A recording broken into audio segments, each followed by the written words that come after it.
Yo, what's up everyone? Welcome back to the channel. Welcome back to another episode on Spending Jar. If you're new, my name is Charlie, and today I found a little leak on my ceiling, my living room today. Saw some discoloration over here. I do wish I took a before picture so I could show you. Put a ladder up and then I poked on it. Sure enough, I could poke right through and then I had water dropping down. Made a little cut into a square into the drywall. As you can see, where the ABS plastic pipes, I'm assuming. Black ones are ABS, I believe, and the whites are PVC. I'm not 100% sure. I'm not a plumber, so if I'm wrong, just correct me on that in the comment section below. But as you can tell, where the two pipes meet, this pipe right over here on the left and this pipe on the right, there's a little leak right over there. I went ahead and put my hand in there and touched all the way around the pipe. There's no cracks or anything that I could feel or any other water. It's only coming out from that section right over there. So I think if I could buy some JB Water Weld and I just plug her up with that putty, I think I'll be good to go. All right, so I got this JB Weld from Lowe's. It's about $7, not too much. Go ahead and take this off, make it into a putty. It's an epoxy. As you can see, works for fiberglass, PVC, plastic, copper, brass, and all the other things for plumbing, showers, and drains. Again, got it from Lowe's, about $7. Gonna make the putty and go ahead and install it.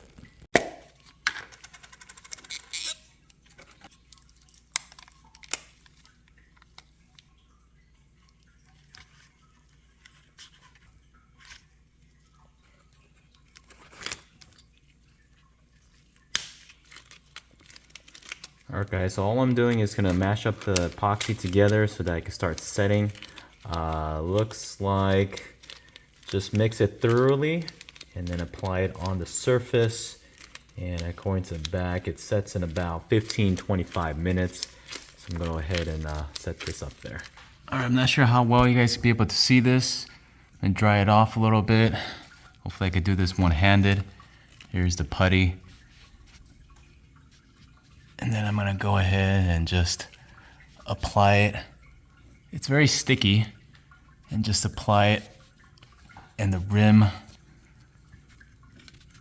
of the pipe. I'm gonna go ahead and set this down and do it two-hand. All right, there it is. There is the JB Water Weld. I definitely had to put the camera down. I couldn't do this one-handed. The reaction is a bit warm, so don't forget to use, gloves, just for safety concerns. And it is super sticky once the reaction starts going.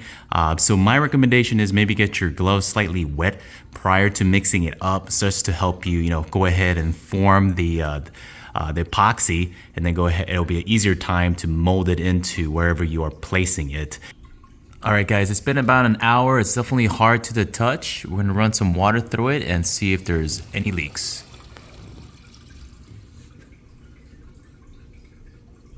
All right, if you heard that, that is the water gushing through, and doesn't look like there is any leaks going on. Don't see it. Well, there we go. I think that has fixed the issue. Remember, the leak was right there, and I went ahead and went around it, probably a good inch to inch and a half around where the leak is. I am not gonna go ahead and fix the drywall just yet, just to make sure that there's no leaks, there's no cracks, and that this epoxy putty is not gonna fall off. So I'm gonna probably leave it a day or two before I go ahead and close her up. I am not a professional plumber, so definitely, if you don't wanna do this yourself, pay a professional licensed person to come and do this for you. This is just a DIY. Just wanted to go and throw that out there for you guys. Again, I'm gonna have this open for a day or two, making sure that nothing is leaking or cracking or falling apart. If this video helped you guys, please leave a like. Don't forget to subscribe if you're new. I appreciate you guys watching. I'll see you guys next time. Peace.